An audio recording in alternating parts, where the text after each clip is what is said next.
Guys, ನಿಮ್ಮ ಲ್ಯಾಪ್ಟಾಪಲ್ಲಿ ಏನಾದರೂ ಅಕಸ್ಮಾತ್ ಬ್ಯಾಟ್ರಿ ಏನಾದರೂ ವೀಕ್ ಆಗಿದ್ದರೆ, ಮತ್ತು ನೀವೇನಾದರೂ ಶಟ್ ಡೌನ್ ಮಾಡೋಕ್ಕೆ ಹೋದಾಗ ಶಟ್ ಡೌನ್ ಆಗದೆ ಮತ್ತೆ ಆನ್ ಆಗ್ತಿದ್ರೆ, ನಾನು ಹೇಳೋ ಸ್ಟೆಪ್ಸ್ನ ಫಾಲೋ ಮಾಡಿ, ಸಬ್ಸ್ಕ್ರೈಬ್ ಮಾಡಿ, ಸಪೋರ್ಟ್ ಮಾಡಿ, ವಿಡಿಯೋನ ಕೊನೆ ತನಕ ನೋಡಿ.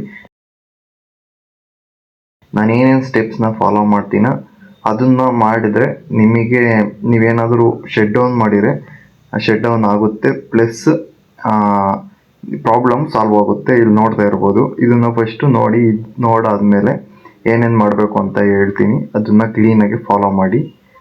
ಈಗ ಫಸ್ಟು ನೀವು ಕಂಟ್ರೋಲ್ ಪ್ಯಾನಲ್ನ ಸರ್ಚ್ ಮಾಡಬೇಕಾಗುತ್ತೆ. ಸರ್ಚ್ ಮಾಡಾದ್ಮೇಲೆ ಅಲ್ಲಿ ಪವರ್ ಅಂತ ಸರ್ಚ್ ಮಾಡಿ, ಪವರ್ ಆಪ್ಷನ್ಸ್ ಅಂತ ಸರ್ಚ್ ಮಾಡಿದರೆ ಬರುತ್ತೆ. ಅದನ್ನು ಸೆಲೆಕ್ಟ್ ಮಾಡಿದರೆ ಒಂದು ಆಪ್ಷನ್ನು ಆನ್ ಆಗಿರುತ್ತೆ, ಅದನ್ನು ನೀವು ಆಫ್ ಮಾಡಬೇಕಾಗುತ್ತೆ. ಅದನ್ನು ನೀವು ಆಫ್ ಮಾಡಿದರೆ ನಿಮ್ಮ ಬ್ಯಾಟ್ರಿ ಬ್ಯಾಲೆನ್ಸ್ ಒಂದು ರೇಂಜಿಗೆ ವರ್ಕ್ ಆಗುತ್ತೆ ಚೆನ್ನಾಗಿ ಅಂತ ಹೇಳ್ಬೋದು. ಇಲ್ಲಿ ನೋಡ್ತಾ ಇರ್ಬೋದು, ಇಲ್ಲಿ ಫಸ್ಟ್ನೇ ಆಪ್ಷನ್ ಇದೆಯಲ್ಲ, ಅದನ್ನು ಆನ್ ಆಗಿರುತ್ತೆ, ಅದನ್ನು ಆಫ್ ಮಾಡಬೇಕಾಗುತ್ತೆ. ನೋಡಿ, ಆನ್ ಆಗಿದೆ, ಆಫ್ ಮಾಡಬೇಕಾಗುತ್ತೆ. ನಾನು ಆಲ್ರೆಡಿ ಆಫ್ ಮಾಡಿದ್ದೀನಿ. ಇದನ್ನು ನೀವು ಆಫ್ ಮಾಡಿ ಸೇವ್ ಚೇಂಜಸ್ ಕೊಡಿ. ನಿಮ್ಮ ಬ್ಯಾಟ್ರಿ ಚೆನ್ನಾಗಿ ವರ್ಕ್ ಆಗುತ್ತೆ ಮತ್ತು ಬ್ಯಾಲೆನ್ಸ್ ಆಗುತ್ತೆ ಅಂತ ಹೇಳ್ತೀನಿ.